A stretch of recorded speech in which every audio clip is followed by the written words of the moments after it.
अगर आपने हर business idea ये बोल के रिजेक्ट कर दिया कि भाई मेरे पास बिजनेस शुरू करने के लिए पैसा नहीं है, तो आज आपकी ये प्रॉब्लम हमेशा के लिए खत्म होने वाली है। देखिए, मैंने सिर्फ एक सिंपल सा व्हाट्सएप मैसेज भेजा और अगले 24 घंटे में मेरे पास 50,000 रुपए से ज्यादा का बिजनेस असेट आ गया, वो भी बिना कुछ खर्च किए हुए। सो देखिए, आज के वीडियो के अंदर मैं आपको एक ऐसे बिजनेस अपॉर्चुनिटी के बारे में बताऊंगा जिसको जानकर आप हैरान रह जाओगे कि कैसे आपके पड़ोसी का धूल खाता हुआ स्टोर रूम आपके लिए बिजनेस खड़ा कर सकता है। स्वीडन में सिस्टम एकदम हिट है। अब इंडिया की बारी है। देखिए, हम इंडियंस के घर के अंदर एक क्रिकेट बैट, एक पेयर स्केट्स या बैडमिंटन का रैकेट ऐसे ही पड़ा रहता है, जो बच्चों के लिए अब कबाड़ बन चुका है। लोग उसे फेंकना भी नहीं चाहते, पर घर के अंदर वो जगह भी घेर रहा है। अब अगर आप चाहो तो बिना किसी स्टाफ या बिना किसी ऑफिस के उस अनयूज आइटम को एक प्रीमियम सब्सक्रिप्शन बिजनेस में बदल सकते हो। और देखिए, ये वीडियो कोई ज्ञान देने वाली वीडियो नहीं होगी। मैं आपको सारी चीजें स्टेप बाय स्टेप बताऊंगा और वो एग्जैक्ट मैसेज भी दिखाऊंगा, जिसे भेजते ही लोग अपने महंगे स्पोर्ट्स गियर खुद ही देने को तैयार हो जाते हैं। सो दोस्तों, अगर आपके पास इन्वेस्टमेंट भले ही जीरो है पर दिमाग तेज है, सो अगला 10 मिनट आपकी लाइफ का सबसे बड़ा बिजनेस अपग्रेड होने वाला है। मैं आपको चैलेंज करता हूं,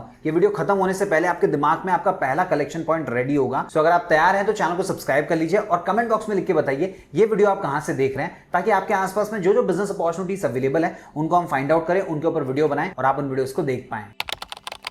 देखिए, किसी बिजनेस में सबसे बड़ा हर्डल होता है इन्वेंटरी के लिए पैसा कहां से आएगा। अब देखिए, इस बिजनेस में अगर आप दुकान में जाके 10 क्रिकेट बैट्स, 10 पेयर स्केट्स और 5 फुटबॉल खरीदेंगे तो 1 लाख रुपए का खर्चा तो ऐसे ही हो जाएगा। पर हमें तो बिजनेस शुरू करना है जीरो इन्वेस्टमेंट में। सो यहाँ पे काम आती है सोशल हीरो वाली स्ट्रेटजी। देखिए, आपको टारगेट करना होगा वो टॉप 10 गेटेड सोसाइटीज और कॉम्प्लेक्स को, जहां पे घरों में बच्चे रहते हैं। इन घरों के स्टोर रूम में अगर आप देखोगे करोड़ों का डेड इन्वेस्टमेंट पड़ा हुआ है। वो महंगा डेकाथलॉन का साइकिल जो अब बच्चा चलाता नहीं है, वो स्केट्स जो अब छोटे हो चुके हैं, लोग इन्हें फेंकते भी नहीं है क्योंकि उनकी इमोशनल वैल्यू होती है। सो आपको बस उन्हें एक अच्छा रीजन देना होगा उन सारी चीजों को घर से बाहर निकालने के लिए। आप ध्यान से सुनिए, आपको उन सोसाइटीज के व्हाट्सएप ग्रुप और नोटिस बोर्ड पे क्या भेजना है। आपकी स्क्रीन के ऊपर आप मैसेज देख पा रहे होंगे। इसी मैसेज को आप सब जगह पे सर्कुलेट कर सकते हैं। अब दोस्तों, यहाँ पे ट्रिक समझिए। जब आप डोनेशन मांगते हो तो लोगों का ईगो और एम्पैथी दोनों ट्रिगर होते हैं। उन्हें लगता है वो भलाई का काम कर रहे हैं और बदले में उनका घर का जो कबाड़ है वो भी साफ हो रहा है। देखिए, 24 घंटे के अंदर अंदर आपके पास इतना सामान इकट्ठा हो सकता है कि स्पेस की कमी पड़ जाए। स्वीडन में लोग इसी तरीके से 1.8 मिलियन आइटम्स डोनेट करते हैं। हम तो इंडिया में शुरू कर रहे हैं, जहां पे दान का जज्बा और भी बड़ा होता है। और एक चीज बोलना चाहूंगा, आपको महीनों इंतजार नहीं करना होगा। आपको एक टाइम फिक्स करना है। जैसे मान लीजिए आप 3 दिन से लेकर 7 दिन का टाइम फिक्स कर सकते हैं। सो डे 1 के अंदर आप मैसेज को सर्कुलेट करेंगे। सेकंड डे के अंदर लोगों की जो भी क्वेरीज होगी उनका जवाब देंगे और बाकी के बचे हुए दिनों के अंदर आप कलेक्शन बूथ लगाएंगे अलग अलग सोसाइटीज में। और आप देखेंगे लोग खुद आकर अपना 2,000 रुपए का रैकेट, 4,000 रुपए का स्केट्स ऐसे ही पकड़ाकर जा रहे हैं। क्यों? क्योंकि आप उनको वैल्यू दे रहे हैं, उनको रीजन दे रहे हैं कि वो एक अच्छा काम कर रहे हैं। साथ ही साथ में उनका घर का जो क्लटर है वो भी साफ हो रहा है। सो दोस्तों, बिना 1 रुपया लगाए आप इस प्रकार इन्वेंट्री जमा कर सकते हैं। लेकिन हर चीज मत उड़ाना। सामान लेते वक्त एक चीज चेक कर लेना कि वो यूजेबल है या नहीं। अगर कोई चीज टूटी हुई है तो उसे रिजेक्ट कर दो। हमें क्वालिटी लाइब्रेरी बनानी, कबाड़ खाना नहीं। और देखिए, जब लोग देखेंगे कि आप सिर्फ अच्छा सामान ले रहे हैं तो उनको लगेगा कि आप सच में बच्चों को अच्छी चीज देना चाहते हैं, जिससे आपके ब्रांड की वैल्यू तुरंत बढ़ जाएगी। अब हमारे पास इन्वेंट्री आ चुकी है, पर सवाल यह है कि हमारे स्पोर्ट्स बैंक का हेडक्वार्टर कहां पे बनेगा। क्या हमें किसी पॉश मार्केट में शोरूम लेना होगा? बिल्कुल नहीं। इंडिया में वही बिजनेस चलता है जो कम खर्चे में शुरू हो जाता है। तो देखिए, आपको चाहिए होगी एक खाली जगह, बालकनी का एक कोना या फिर एक स्टोर रूम। स्वीडन में ये मॉडल सरकारी बिल्डिंग्स में चलता है, पर हम इसे हाइपर लोकल बनाएंगे। और देखिए, आपको सिर्फ 3 सस्ती चीजें चाहिए होगी अपने स्पेस को प्रीमियम बनाने के लिए। सबसे पहला, वर्टिकल आयरन रैक्स। देखिए, सस्ती वाली जो आयरन रैक्स आती है वो आप लगाओगे ताकि कम से कम जगह में ज्यादा सामान वर्टिकली दिख सके। जब एक के ऊपर एक बैट्स रखे होंगे, रैकेट्स रखे होंगे और सारी चीजें एक ही लुक में बच्चों को दिख जाएगी, तो बहुत ही आसानी से चूज कर पाएंगे। दूसरा, कंडीशनिंग किट। देखिए, पुराने कपड़े का डस्टर, थोड़ा सा ग्रीस या फिर ऑयल और एक डिजिटल एयर पंप आपको चाहिए होगा। जब आपके पास कोई पुराना डोनेट किया हुआ बैट या कोई दूसरी चीज आएगी तो आप सबसे पहले उसको साफ करके चमका देंगे ताकि उसकी जो वैल्यू है तुरंत बढ़ जाए। तीसरा, बेसिक एलईडी लाइट्स। आप 500 से 1000 रुपए की लाइट्स लगा सकते हो ताकि जब आप फोटो खींचो तो ब्रांड न्यू लगे। अब बात करते हैं सबसे जरूरी चीज की, हिसाब किताब कैसे मेंटेन रखोगे। सो देखिए, आपको कोई महंगा सॉफ्टवेयर लेने की जरूरत नहीं है। एक सिंपल सी गूगल शीट और व्हाट्सएप बिजनेस का जो कैटलॉग फीचर है, इन दोनों से आपका बिजनेस आसानी से मैनेज हो सकता है। इसके अलावा हर आइटम के ऊपर आपको स्टिकर लगाना होगा और उसको एक यूनिक कोड भी देना होगा। जैसे मान लीजिए बैट नंबर 1 है तो उसको आप देख सकते हैं BT-01, और मान लीजिए कोई 5वें नंबर की स्केट्स है तो उसको आप देख सकते हैं SK-05। और जब भी कोई बच्चा सामान लेने आएगा तो आप उसका नाम, मोबाइल नंबर और आइटम का कोड एंट्री करोगे ताकि रिकॉर्ड्स आपके पास मेंटेन रहे। इसके अलावा दोस्तों एक चीज बोलना चाहूंगा, स्पोर्ट्स गियर घिसेगा, टूटेगा, यही इस बिजनेस का लाइफ साइकिल है। सो यहाँ पे आपको सर्विस एक्सपर्ट भी बनना पड़ेगा। मान लीजिए बैडमिंटन की जो रस्सियां होती है वो टूट गई, तो उस केस में आपको लोकल मार्केट से सस्ते में उसको ठीक कराना होगा। और अगर फुटबॉल की हवा निकल जाएगी तो जैसे कि मैंने आपको कहा, आपके पास डिजिटल पंप होना चाहिए, तो उससे आप खुद हवा भर लेंगे। जब एक बच्चे को रेडी टू प्ले आइटम मिलेगा तो वो हमेशा आपके पास ही आना चाहेगा। अब देखिए दोस्तों, भले ये काम छोटे से स्पेस में चल रहा हो, लेकिन इसकी ऑनलाइन इमेज एलीट क्लास वाली होनी चाहिए। सो आपको क्या करना है, जो लाइटिंग सेटअप आपके पास होगा उससे हर आइटम की 3 अलग अलग एंगल में फोटोज खींचनी है। उसके बाद में अपने एरिया का जो फेसबुक ग्रुप होगा, व्हाट्सएप ग्रुप होगा, उसमें आपको रेगुलर बेसिस पे अपडेट करना है। इसके अलावा दोस्तों ऐसा नहीं होना चाहिए कि आप 24 घंटा अवेलेबल हैं। आपको अपनी लाइब्रेरी के ओपन आवर्स फिक्स करने होंगे। जैसे मान लीजिए आपने शाम को 4 बजे से लेकर रात को 9 बजे तक रखा, तो इससे आपका पर्सनल टाइम भी बचेगा और साथ ही साथ में सोसाइटी में एक्सक्लूसिविटी वाली वाइब भी आएगी। जैसे अगर इससे सामान लेना है तो इस टाइम से लेके इस टाइम तक ही लेना पड़ेगा, अगर ये टाइम मिस कर दिया तो सामान नहीं मिलेगा। अब देखिए दोस्तों, इन्वेंट्री भी सेट है, सेटअप भी रेडी है और मैनेजमेंट का प्लान भी सॉलिड है। अब आता है वो सवाल जिसके लिए आप ये वीडियो देख रहे हैं, असली रेवेन्यू कैसे जनरेट होगा?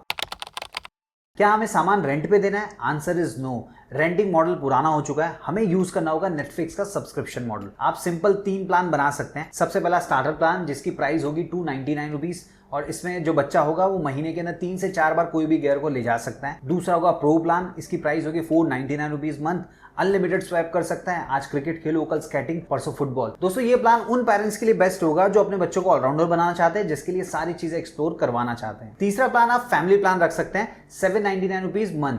मान लीजिए किसी घर के अंदर 2 या 2 से ज्यादा बच्चे हैं तो एक ही सब्सक्रिप्शन में काम हो जाएगा। ये उन फैमिलीज में सबसे ज्यादा हिट होगा जहां पे ज्यादा बच्चे हैं। अब अगर हम कैलकुलेशन करें तो मान लीजिए 10 बड़ी सोसाइटी से आपको 100 बच्चे मिल गए, जो कि इंडिया में मिलना पॉसिबल भी है। सो एक बच्चे से अगर आपको ऑन एन एवरेज 300 रुपए मिल रहे हैं तो महीने का हो जाएगा 30,000 रुपए का बिजनेस रेवेन्यू, वो भी बिना कोई इन्वेस्टमेंट किए हुए। देखिए जब भी कोई पेरेंट्स आपसे मेंबरशिप फीस लेने आएगा तो उनसे आपको वन टाइम रिफंडेबल डिपॉजिट लेना होगा। ये हो सकता है 500 रुपए का या 1000 रुपए का, और जब वो अपनी सब्सक्रिप्शन को कैंसिल कराएंगे तो ये पैसा उनको रिफंड मिल जाएगा। अब मान लीजिए कोई भी गियर अगर बच्चे की गलती से टूटता है तो उस केस में जो सिक्योरिटी डिपॉजिट होगा उससे पैसे कटेंगे। इससे क्या होगा, बच्चा सामान को अपने सामान की तरह संभाल के यूज करेगा। अब बात करते हैं इस धंधे के मास्टर स्ट्रोक की। देखिए आप सिर्फ गियर्स नहीं दे रहे हैं, आप प्लेयर्स भी तैयार कर रहे हैं। तो आपके एरिया के जो भी लोकल क्रिकेट, फुटबॉल या स्केटिंग के कोच होंगे उनसे आप बात कर सकते हैं। जब भी कोई बच्चा आपकी लाइब्रेरी से कोई भी सामान लेगा तो उससे आप कोच का डिस्काउंट कूपन दे सकते हैं। बदले में कोच आपको हर एडमिशन पे कुछ कमीशन देगा। तो आपकी लाइब्रेरी कोच के लिए लीड जनरेट करेगी और कोच आपके लिए कैश फ्लो। इसके अलावा दोस्तों आप ओनरशिप प्लान भी निकाल सकते हैं, मतलब जो भी चीज पुरानी हो जाए उसे आप सस्ते में बेच दो और नए डोनेशन से अपनी लाइब्रेरी का स्टॉक को अपग्रेड कर लो। लेकिन दोस्तों इस बिजनेस के अंदर कुछ ऐसी ब्लैक होल वाली गलतियां भी होंगी जो 90% लोग करेंगे और इस बिजनेस में फेल हो जाएंगे। अब वो गलतियां कौन सी है, उनसे आप कैसे बच सकते हैं, इसी वीडियो में आगे बात करने वाले हैं।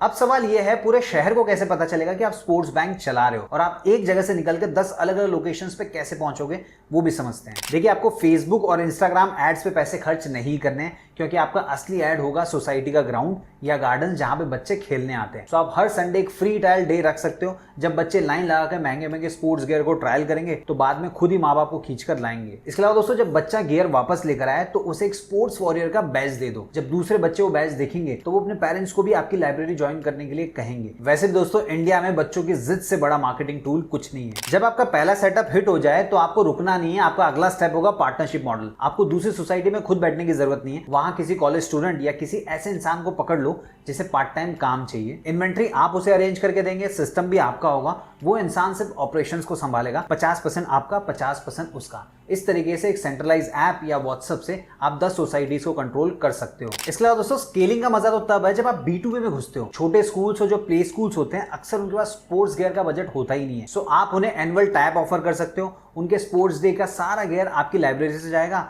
और आपको एक साथ 500 बच्चों की रीच मिल जाएगी। इसके अलावा दोस्तों इस बिजनेस के थ्रू आपके पास डेटा भी बिल्ड हो जाएगा, तो आपको ये पता चल जाएगा इस पर्टिकुलर एरिया के अंदर 500 बच्चे ऐसे हैं जो फुटबॉल पसंद करते हैं। तो उसके बाद में आप एक प्राइवेट टूर्नामेंट ऑर्गेनाइज कर सकते हो जिसके स्पॉन्सर्स लोकल ब्रांड्स होंगे। सो दोस्तों ये होती है असली स्केलिंग, एक छोटी लाइब्रेरी से पूरा स्पोर्ट्स इकोसिस्टम खड़ा करना। अब बात करते हैं उन पॉइंट्स की जिसकी वजह से 90% लोग जो लोग ये बिजनेस करेंगे वो फेल हो सकते हैं। सबसे पहला देखिए, लोग फेल तब होते हैं जब वो लाइब्रेरी को कबाड़ खाना समझ लेते हैं। अगर किसी बच्चे ने स्केट्स लिया और इसका व्हील बीच रास्ते में ही निकल गया तो पेरेंट्स दोबारा आपके पास कभी नहीं आएंगे। सो जब भी कोई चीज रिटर्न होती है तो 5 मिनट क्वालिटी चेक करो, सैनिटाइजेशन कंपलसरी होना ही चाहिए। दूसरा, बहुत से लोग शर्म के मारे पेरेंट्स से सिक्योरिटी डिपॉजिट मांग ही नहीं पाते। अरे ये तो पड़ोसी है, इनसे क्या पैसे मांगना। और जब महंगी चीज टूट जाती है तो पड़ोसी दोस्ती की दुहाई देते हैं और नुकसान आपका हो जाता है। सो बिजनेस और दोस्ती को अलग रखो, डिपॉजिट लेना ही पड़ेगा वरना आपकी इन्वेंट्री 2 महीने में जीरो हो जाएगी। तीसरा, आपकी लाइब्रेरी में वही 10-15 पुरानी चीजें पड़ी है जिन्हें कोई लेना नहीं चाहता, तो लोग बोर हो जाएंगे।